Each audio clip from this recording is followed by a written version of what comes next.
secret pipeline runs through your dinner plate.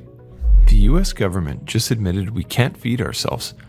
Last month, they quietly added potash to the critical minerals list. It's the same designation as lithium and the same panic level as rare earths. Here's what they're not saying out loud. 86% of the fertilizer that grows your food comes from other countries, and the biggest suppliers aren't exactly our friends. Here's the 4 times trade that's setting up again. The last time we wrote about fertilizer, Nutrien was left for dead. Katusa targeted his first buy just below where it bottomed. The stock ran from its lows to almost 4 times higher in 2 years. When governments panic about supply chains, boring commodities explode. And right now, Washington is panicking about fertilizer. Here's what Washington won't say out loud. America plants 227 million acres of corn, soybeans, wheat, and rice. Those acres need 40 to 45 million metric tons of fertilizer every single year. 3 nutrients keep those crops alive: nitrogen, phosphate, and potash. Now here's the problem Washington just woke up to. America barely produces any potash. This imbalance matters because fertilizer is not something you can stockpile for long. Fields need it every spring. Any disruption in trade flows can leave farmers exposed at the worst time of year. And unlike price swings, physical shortages have no substitute. Russia and Belarus control global potash markets. China pulled back phosphate exports. Canada's basically America's only lifeline for potash. The United States produces just 9% of the world's nitrogen and 8% of global phosphate. In potash, America barely registers. That's why it just hit the critical minerals list. Washington finally admitted what farmers have known for years. We're one supply shock away from a food crisis. Here's the pattern that's about to repeat. Look at this chart, then look at your grocery bill. In 2008, fertilizer prices exploded. Food inflation followed months later. After COVID in Ukraine, it's the same story. Fertilizer hit records. Food CPI went double digits. The lag is consistent. When fertilizer spikes, your grocery bill follows.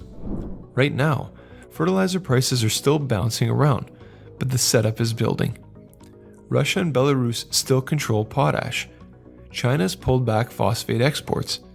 Energy costs are swinging wildly, and farmers can only skip fertilizer for so long before yields collapse. Spring's hard deadline. Corn needs more nitrogen than any other major crop. It's the most fertilizer-hungry plant we grow at scale. Farmers can skimp on fertilizer once, maybe twice, but soil nutrients deplete, yields drop. Eventually, you either buy fertilizer or accept smaller harvests. And here's the problem. No new US potash production is coming to save us. Canadian mines are running at capacity with no room to expand. The logistics mess from COVID never got fixed, and supply chains are still cracking under pressure. When that spring buying season hits, we're going to see exactly what happened in 2008 and 2022. Fertilizer prices could spike. Food costs then follow. CPI jumps. Except this time, Washington sees it coming, and that's why potash made the critical minerals list. The phosphate problem. Here's what should really worry you. In 2024, America used mostly phosphate products, 52% of total fertilizer volume. Why does this matter? Because phosphate products like DAP and MAP are less concentrated than nitrogen fertilizers. We need more tons to get the same nutrient value. And guess who controls phosphate exports? China. They've already pulled back. If they cut more, we have a serious problem. Phosphate could be next on the critical minerals list. When that happens, phosphate stocks will do what lithium stocks did. Here's the trade setting up right now. In the October issue of Katusa's Resource Opportunities, we detailed which of the 3 nutrients, N, P, and K, offers the best risk-reward. The company's positioned to benefit from critical mineral status. This is about positioning before a government-driven restructuring of an entire industry. When Washington declares something critical, money follows. There are tax breaks, fast-track permits, protected status, and guaranteed contracts. We saw it with lithium, and we're seeing it with uranium. Fertilizer is next. The fertilizer wildcards nobody's watching. While everyone chases the majors, we've identified 4 junior fertilizer plays that could deliver explosive gains. After screening dozens of ghost projects in paper mines, only 2 passed our strict criteria.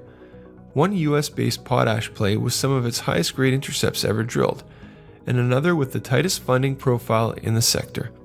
In October's issue of Katusa's Resource Opportunities, we reveal which junior trades at just 5% of its net asset value, despite having Washington's new critical mineral tailwind at its back. The fertilizer sector is about to wake up, because this time it's about securing America's food supply, and there's nothing more critical than that.